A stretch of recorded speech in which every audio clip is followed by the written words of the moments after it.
안녕하세요.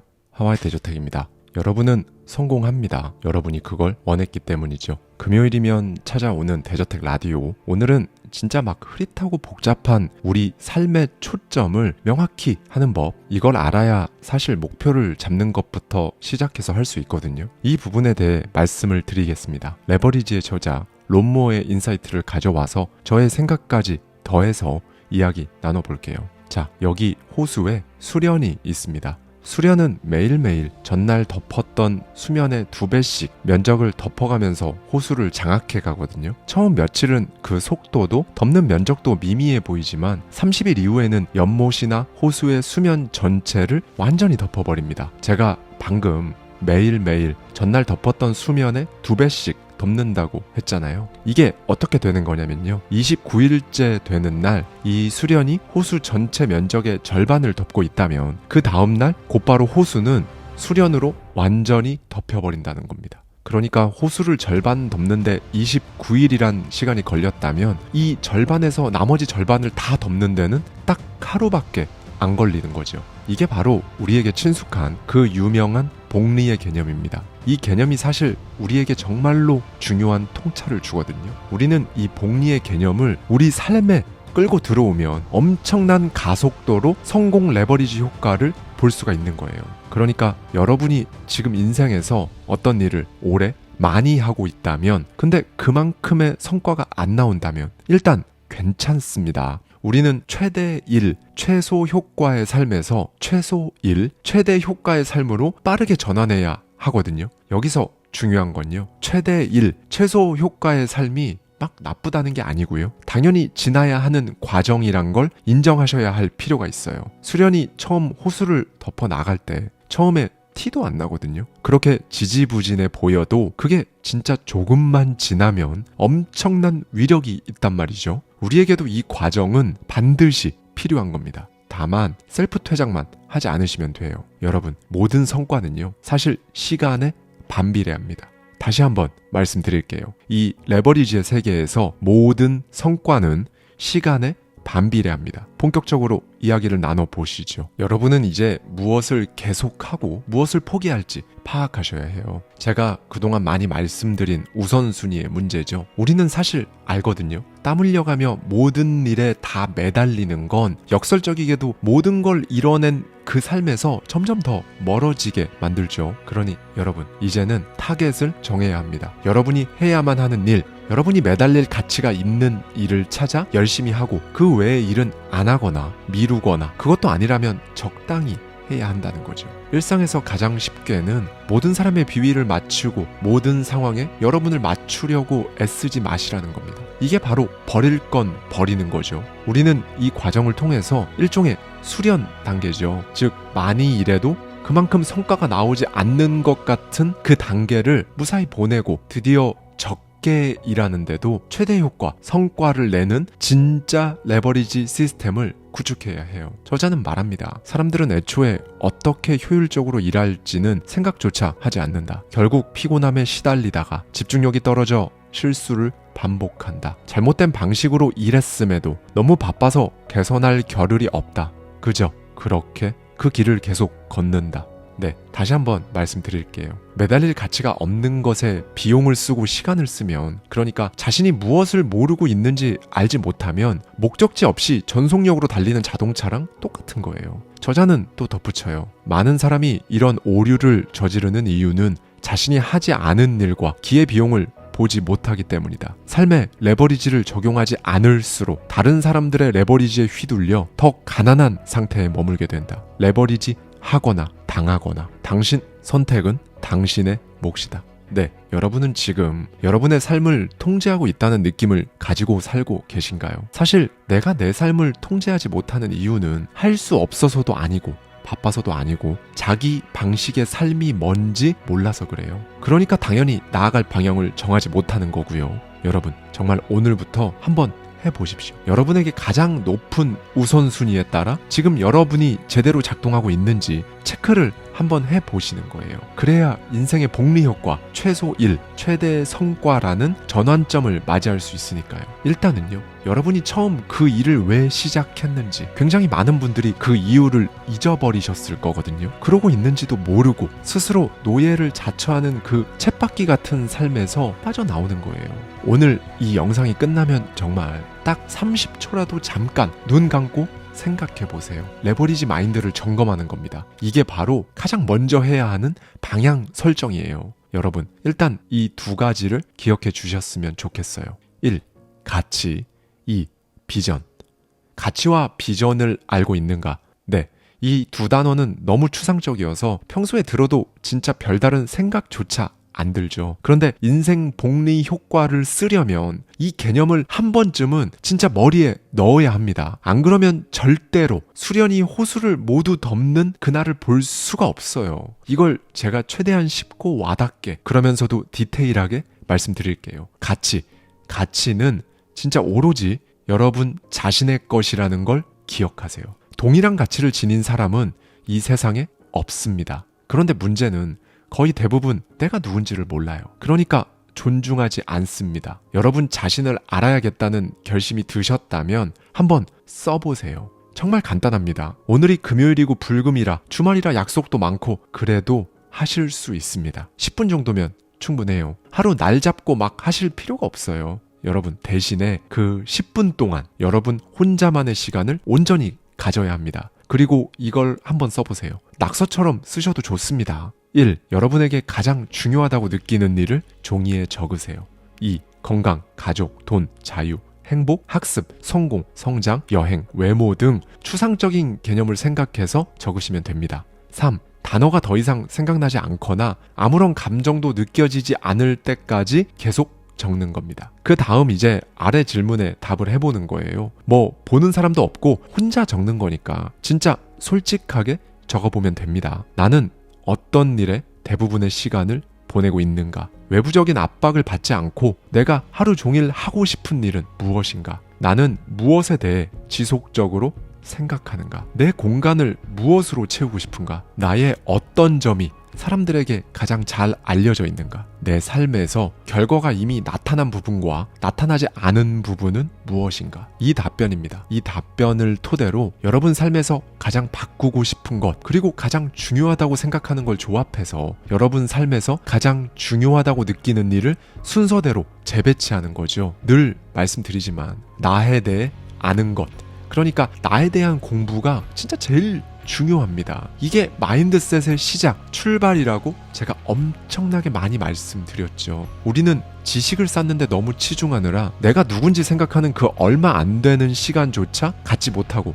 살고 있습니다. 생각해 보세요. 지난 일주일 동안, 지난 한 달 동안 나에 대해 생각해 본 적 있으신가요? 충격적이게도 대부분의 분들이 없어요. 실제로 그렇습니다. 일반적으로는 여러분이 방금 만들어 본 그 가치 목록 가장 상위에 있는 것들에 여러분 삶의 초점이 맞춰져 있을 거예요. 만약 그렇지 못하다면 거의 대부분 엄청나게 높은 확률로 부정적인 감정에 휩쓸려서 일상을 살아가고 계실 겁니다. 이 감정에 대한 부분도 조금 뒤에 바로 다룰게요. 결국 문제는 이겁니다. 목록에서 제일 아래에 있거나 심지어 목록에 없는 일들이 여러분 일상에 있다면 명백하게 그건 안 해야 되는 거거든요. 최대한 피하거나 다른 사람에게 위임하거나 혹은 이런 방법도 있겠죠. 빨리 많이 해서 빨리 치워버리는 거죠. 여러분, 가치는요 주로 공백에서 나옵니다. 이게 무슨 말이냐? 쉽게 말씀드리면 우리는 대부분 아직 성취하지 못한 것을 중요하게 여긴다는 거예요. 여러분에게 매우 충분한 돈이 있다면 여러분에게 더 이상 돈이란 건 압도적으로 가장 중요한 가치가 아닐 수 있습니다. 이게 공백을 채워서 그런 거거든요. 이렇게 공백을 채운 것들은 자연스럽게 지금 여러분 초점에서 멀어지는 거고요. 그리고 다른 가치가 그 부분을 차지하게 되는 거죠. 제가 항상 일단 여러분이 원하는 수준의 경제력을 만드는 게 중요하다고 말씀드렸던 이유도 이거예요. 여러분이라는 사람의 대부분이 돈으로 이 가치의 공백이 채워져 있다면 여기서 1년이라도 한 달이라도 빨리 벗어나서 돈이 아닌 더 높은 수준의 행복을 가져다 주는 다른 가치를 찾기 바라는 마음에서였어요. 네, 이 가치 목록은요 막 불변의 목록 이런 거 아니에요. 시간이 지나면서 자연스럽게 바뀔 수도 있고 더 강력한 걸로 바뀔 수도 있습니다. 심지어 여러분이 의식적으로 결단해서 바꿀 수도 있고요. 삶의 시기마다 달라진다는 거죠. 크게 당연한 겁니다. 중요한 건요, 사라지는 대로 생각하면서 살아왔던 지금까지의 인생을 이제 한 번은 진짜 제대로 들여다보는 게 관건이에요. 가치라는 건 사람이 살아가면서 바뀌고 또 어떤 이유에서든 의도적으로 바꿔도 된다는 것만 기억하셨으면 좋겠습니다. 네, 대부분은 눈치를 못 채지만 사실 이 눈에 보이지 않는 가치 목록이 저와 여러분, 우리 삶을 이끄는 거예요. 가치 목록하고 완전히 딴판으로 살아갈 때 나타나는 전형적인 증상이 뭐냐면요, 압도감, 혼란, 좌절감, 그리고 무기력이 찾아옵니다. 뭐 재밌는 거 없어?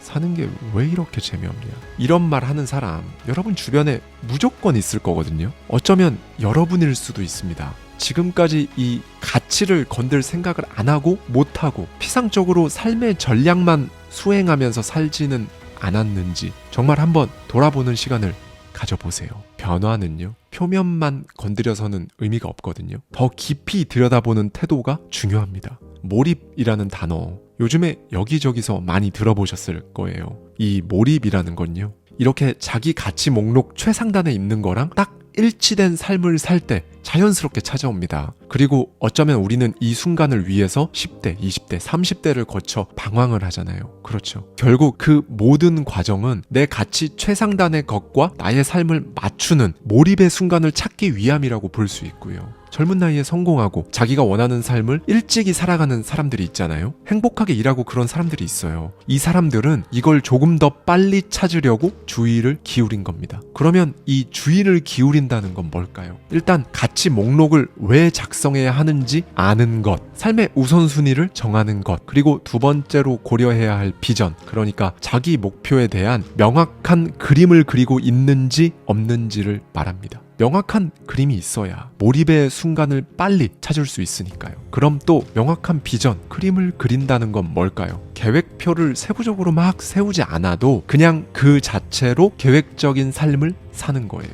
간단하게 말씀드리면 딱 이겁니다. 명확한 비전이 있는 사람은요, 공허함을 느끼지 않아요. 네, 한마디로 살아야 할 이유를 가진 사람들이 지니고 있는 게 바로 비전입니다. 가치 목록과 비전, 결국 모든 일이 잘 될 거라는 이 동기는요, 이 두 가지를 갖췄을 때 동기부여가 되는 거예요. 가치와 비전의 관계, 이것도 제가 딱 쉽게 정리해 드리겠습니다. 사는 게 지치지 않으려면 가치 목록이 필요해요. 그리고 그걸 지치지 않고 지속하려면 원대한 비전, 즉 그림이 필요한 거고요. 인생 레버리지를 쓰기 전에 방향 설정을 딱 하는 거라고 생각하시면 와 닿으실 거예요. 이걸 가진 사람이 이제 원하는 걸 직관적으로 그리고 자발적으로 파악하고 알게 되는 거죠. 여러분의 친구들, 가족, 사회가 투영하는 가치에 신경을 쓰지 마세요. 제발 이걸 기억해 주셨으면 좋겠어요. 친구, 가족, 사회가 여러분에게 이 가치가 중요하다라고 말하는 거에 신경을 끄면 끌수록 여러분의 성공이 빨라질 거예요. 그러니까 이런 마음을 가져보는 겁니다. 몰라. 나는 그런 거 모르겠고 일단 나에 대해서만 생각하는 시간을 좀 가져보자 라고요. 여러분이 지금 하고 있는 것들이 진짜로 여러분이 원하는 것과 얼마나 일치되는지 파악해 보십시오. 그리고 단순하게 원하는 것과 일상의 싱크로율이 너무 떨어지니까 당장 다 바꿔야겠다, 이런 식으로 접근하지 마시고요. 이 싱크로율을 차츰 더 올리기 위해 뭘 하면 되는지, 뭘 하고 싶은지, 나는 지금 어디쯤에 있는지 점검을 하는 거죠. 그리고 정말 아무리 봐도 더는 할 필요가 없다고 판단되는 일이 있을 거거든요. 그건 제대로 한번 심사숙고해본 다음에 걸러내고 정리하십시오. 경영 컨설턴트이자 80대 20 법칙의 저자인 리처드 코치는 말합니다. 80대 20의 법칙은 효율적인 사람, 효율적인 조직의 가장 큰 비밀 중 하나다. 리처드는 소수의 인풋이 다수의 아웃풋을 낳기 때문에 결과의 80%를 생산하는 이 20%에만 초점을 맞춰야 한다고 강조했었거든요. 그 외의 것들은 최소화하거나 위임하면서 제거해야 한다는 주장을 한 거죠. 이 상황이 자연스럽게 갖춰지면 뭐 더할 나위 없긴 합니다. 결국 나한테 가장 가치 있는 최소한의 일만 하는데 성과는 최대로 내는 게 궁극적인 지향점이 되어야겠죠. 네, 그래서 이제 복리의 법칙을 말할 겁니다. 앞서 살핀 수련 이야기와 일맥상통하게 골프를 예로 좀 들어볼까요? 첫 홀에 1,000원을 걸고 그 다음 홀마다 거는 돈을 2배씩 늘린다고 하면 언뜻 보기에는 별로 큰 금액이 걸린 판이 아닌 것처럼 보입니다. 그런데 각 홀마다 돈이 2배로 늘어나면 9번째 홀에서는 24만 6천원이, 15번째 홀을 돌면 1638만 4천원이, 18번째 홀을 돌면 1억 3107만 2천원이 되죠. 기업의 매출도 같은 방식으로 작동합니다. 브랜드 평판이나 지식도 마찬가지예요. 가장 중요한 건요, 뒤에 숨어서 모든 것을 조정하는 시간 역시 같은 방식으로 작동한다는 겁니다. 네, 우리는 가치와 비전에 집중함으로써 방향을 잡았고, 이제는 복리 효과를 10분 발휘해서 엄청난 속도로 최소 1, 최대의 효과로 전환하는 전환점을 맞을 겁니다. 그런데 역설적이게도 이 복리 효과는 장기적인 관점을 지녔을 때만 장착할 수 있어요. 우리는 앞서 시간과 성과가 반비례해야 한다고 이야기했죠. 처음엔 가장 낮은 성과를 위해 가장 많은 시간을 쏟을 겁니다. 그런데 어느 순간 역전돼요. 그리고 대부분은 이 역전의 순간을 기다리지 못하고 셀프 퇴장해버립니다. 시간이 공정하지 않다고 불평하면서요. 원래 시간이 공정하지 않다는 것을 받아들이세요. 우리 대부분은 스스로에게 복리 효과를 얻을 기회를 제공하지를 않아요. 쟤는 금수저인데 저런데 어쩐데 하면서요, 내 인생은 달라질 게 없다면서 막 목적지의 8, 90% 되는 지점에서 모든 걸 그냥 원점으로 돌려버립니다. 아직 시험 단계라면 최상의 능력을 발휘하지 못하는 게 당연하죠. 사람마다 그 속도도 다릅니다. 어둠 속에서 무언가 보이지 않는 걸 더듬는 것처럼 답답할지라도 한 번도 가본 적이 없는 길이라면 뭐가 놓여 있는지 모르니까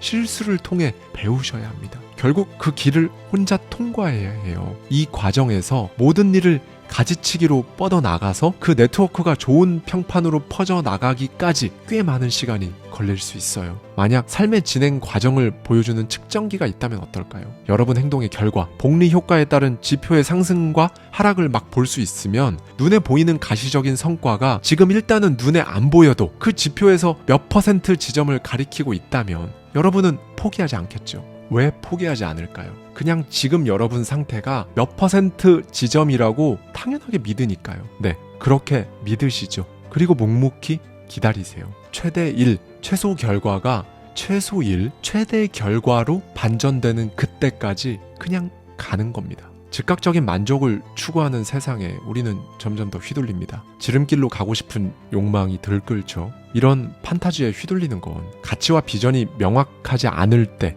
더 그럽니다. 쉽고 편안한 일에 마음을 빼앗기지 마시고요. 가치와 비전에 걸맞는 그 일이 뿌리를 내릴 때까지 시간을 투자해보세요. 저자는 말합니다. 복리 효과에 따라 부는 불을 끌어당기고 가난은 가난을 끌어당기고 정신력은 정신력을 끌어들인다. 복리 효과는 증가뿐 아니라 감소에도 적용된다. 그렇기에 이미 가지고 있는 것을 관리하는 것도 중요하다. 그것을 먼저 관리하는 방법을 배우기 전에는 성공하기 어렵다. 여러분의 방향만 잘 갖췄다면 어느 순간 최소 1, 최대의 결과 전환점을 맞고 성과는 복리로 증가합니다. 그러니까 변덕스럽고 불나방 같은 성향은 이 법칙과 반대되는 사고방식이죠. 처음부터 가장 적게 일하고 가장 큰 성과를 얻기 위한 것만 찾아다니지 마세요. 그런 거 없습니다. 있다고 하면 그건 사기일 확률이 엄청나게 높아요. 포기하고 시작하고 포기하고 시작하는 과정을 반복하지 말고 0을 만들지 않는다는 마음으로 부단히 해보십시오. 저자는 말합니다. 평균적인 수준에서 장기적으로 한 일은 단기적으로 잘하다가 포기한 일보다 좋은 결과를 가져온다는 사실을 알아야 한다. 네, 여러분. 변화는 어렵죠. 인내하고 배우고 가장 중요한 걸 각종 유혹으로부터 지켜야 합니다. 복리를 자신의 편으로 만드는 것, 복리가 나를 위해 일하게 만드는 것, 최소의 일만 해도 최대 효과를 내는 그 시기를 앞당기는 것, 이걸 위해 쓰는 게 레버리지 기술입니다. 그러니 가치와 비전에 위배되는 일들을 차츰 위임하고 시간을 보존해서 다른 것들을 획득하셔야 해요. 시간은 여러분을 신경 쓰지 않고 여러분을 끌고 가거든요. 시간 관리에 대한 책이 많은 이유가 뭘까요? 모든 사람이 시간을 관리하고 싶어 하기 때문이거든요. 그런데 그거 아니에요. 시간은 관리할 수 없습니다. 측정할 수도 없고요. 그러니 여러분은 시간을 관리하는 게 아니라 여러분의 삶, 결정, 행동, 감정, 생각을 관리해야 합니다. 그러니까 시간 관리가 여러분 삶을 관리하는 거라는 거죠. 그리고 이 삶의 관리는 감정의 관리라고 저자는 강조합니다. 그리고는 덧붙이죠. 감정을 정복한다는 것은 자기 자신을 알고 자신이 언제 어떻게 느낄 것인가를 예측할 수 있는 환경과 시스템을 구축하는 걸 의미한다. 그러니 일단은 감정을 관리하기 위해서는 감정을 명확히 인식해야 합니다. 그리고 크게 4개의 부정적인 감정에서 벗어나야 해요. 무기력, 압도감, 혼란, 좌절감. 우리는 이 4가지 감정을 두고 흔히 두려움이라고 퉁쳐서 표현하는데요. 이제는 제대로 인수분해를 해보겠습니다. 일단 무기력은요, 압도감, 혼란, 좌절감이 겹쳤을 때 나오는 감정이거든요. 압도감과 혼란, 좌절감을 차례로 정복하면 이건 알아서 해결됩니다. 그럼 압도감은요, 자기 생각과 감정에 완전히 지배당하는 느낌, 할 일이 너무 많거나 그 일을 하기 위해 주어진 시간이 충분하지 않을 때 느껴진다고 저자는 말합니다. 특히 누가 시켜서 하는 일을 할 때, 남을 위해 해야 할 일이 많을 때도 압도감을 느끼죠. 즉, 여러분의 일과 삶을 통제할 수 없다는 느낌인 거예요. 이걸 해결하기 위해서는 개인적인 책임을 완전히 받아들이세요. 절대로 비난하거나 불평하거나 정당화하지 마시고요. 이 상황을 허용했음을 받아들이고 세상 탓으로 돌리는 태도를 버려야 합니다. 그래야 여러분이 통제력을 회복하고 문제를 해결할 수 있다는 걸 알게 돼요. 여러분이 느끼는 압도감은요, 그 일이 여러분을 발전시키지 못한다는 무의식적인 자각에 대한 책임감과 다른 사람에게 도움을 주지 못한다는 자책감이 더해진 거거든요. 애써 잡고 있다면 과감히 놓고 일단 공백을 만들어야 합니다. 그 다음 비전과 가치에 일치하는 일을 더 채워 넣을 거예요. 그렇게 서서히 가장 중요한 작업에만 집중하는 하루를 꾸려야 해요. 그 다음 혼란이란 감정은 이건 단순합니다. 명료함의 부재, 지식이나 경험의 부족, 너무 많은 선택권, 우선순위를 정하는 능력 부족에서 비롯되거든요. 어쩌면 나아가지도 않고 뒤로 물러서지도 않는 상태라고 할 수 있죠. 이럴 땐 옳은 일인지 아닌지 답보 상태에 빠져 판단하기보다는 그 상태에서 빠져나와서 한 방향으로, 어찌됐든 한 방향으로 속력을 내서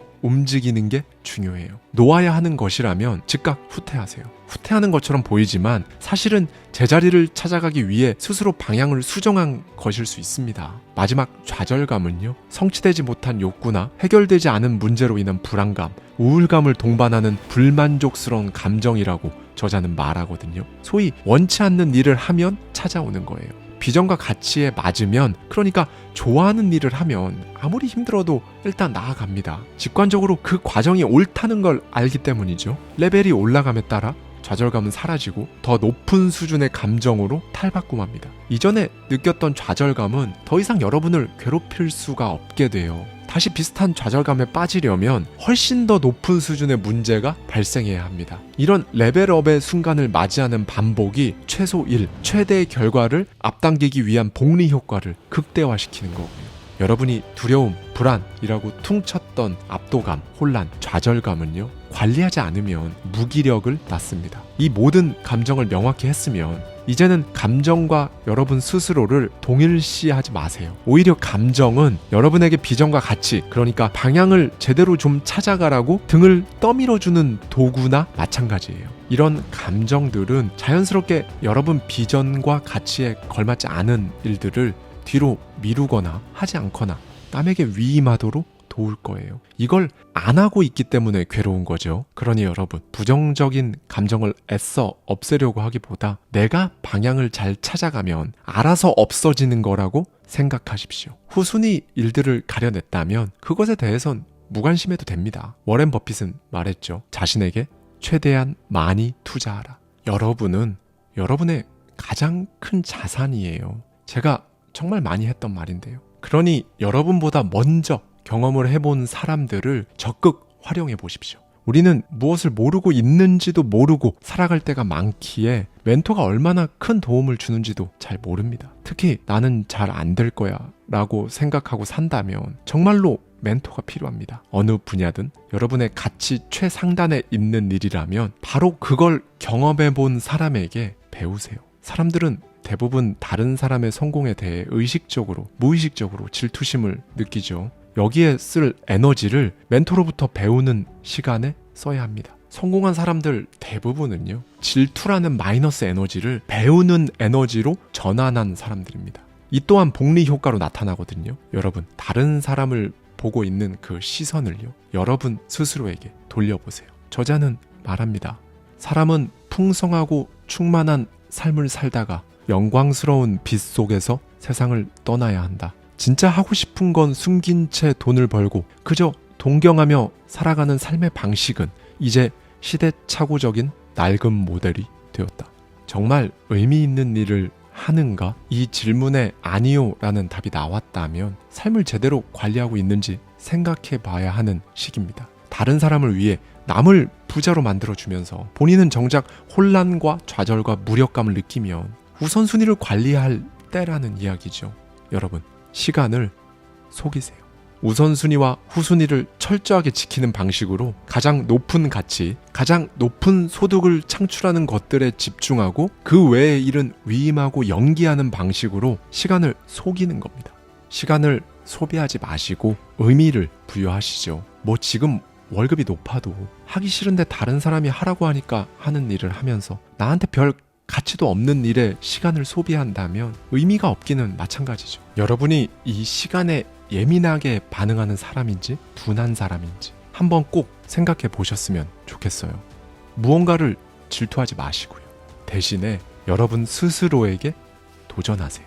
여러분이라는 호수에서 복리의 효과로 순식간에 수면을 덮어버리는 그런 수련이 되시기를 저는 진심으로 바랍니다. 감사합니다. 지금까지 하와이 대저택이었습니다.